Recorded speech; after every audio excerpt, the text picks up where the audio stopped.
Oke, siap-siap. Kita bakal bedah sebuah blueprint yang bisa ngubah total cara lo mandang duit selamanya. Ini bukan soal cara cepat jadi kaya ya.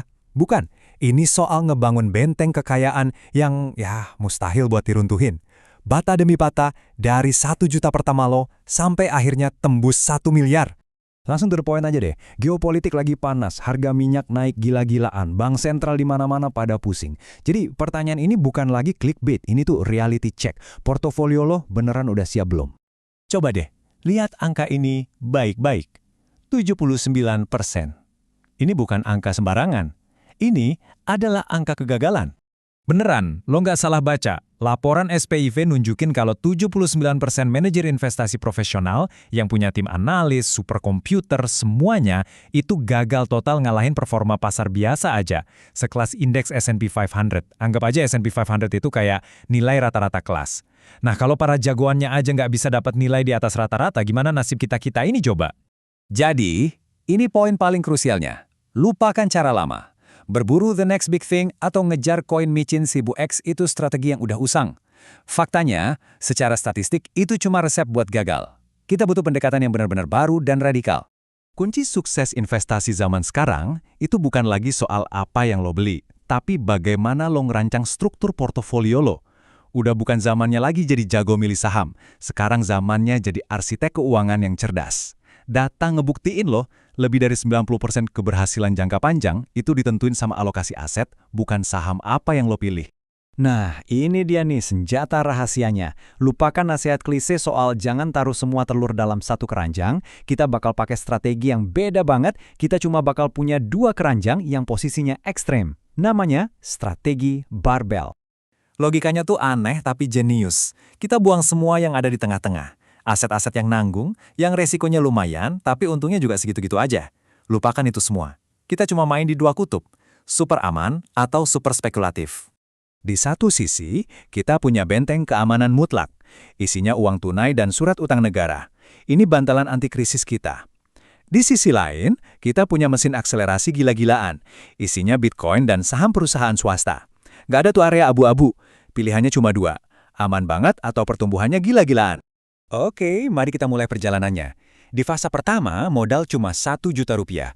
Tujuan utama kita bukan profit. Lupakan dulu soal cuan. Tujuan kita cuma satu, ngelatih mental. Dengan modal 1 juta, diversifikasi itu sama aja kayak bunuh diri finansial. Kenapa? Ya karena biaya transaksi, pajak, sama minimum investasi itu bakal ngegrogotin modal lo sampai habis. Jadi, strateginya adalah fokus 100% ke satu aset. Tujuannya? Biar lo ngerasain gejolak pasar yang sesungguhnya pakai uang yang relatif bisa lo relain lah. Dan kalimat ini bener-bener ngena banget ke poin utamanya. Kalau lihat portofolio 1 juta lo jadi 500.000 aja udah bikin lo panik dan keringet dingin. Coba bayangin apa yang bakal terjadi pas portofolio 1 miliar lo hilang 500 juta dalam semalam.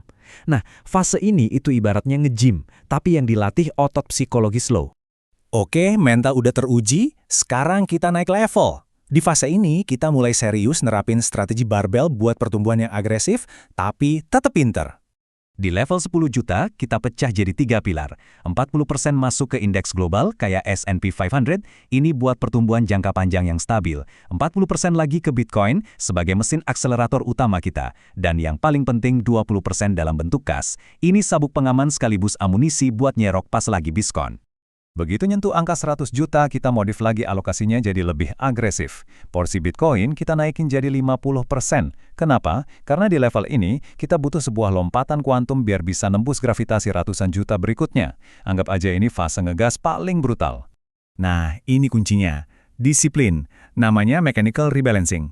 Anggap aja Bitcoin tiba-tiba meledak nilainya dan porsinya jadi 75% dari portofolio lo.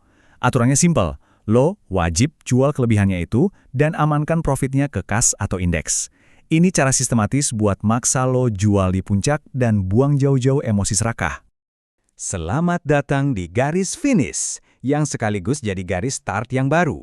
Pas lo udah nyentuh 1 miliar, seluruh filosofi investasi lo harus berbalik 180 derajat.